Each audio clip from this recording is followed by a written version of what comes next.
When I first launched my business, even some of my closest friends had nothing to say.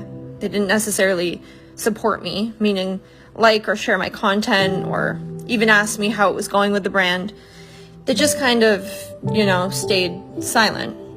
And at first I took offense to it, but then I quickly realized it is normal human behavior. They had never seen someone try to accomplish something so ambitious. It was just easier for them to stay quiet and hope that it wouldn't go anywhere significant. And then I started to not take it personal. I just kept going and going. And if this happens to you, you'll find that you will meet people and friends that get it, that know where you're coming from, that believe in you, that want to help, ones that cheer you on. And trust me, when it comes, friends like that, you grow with them, you evolve with them.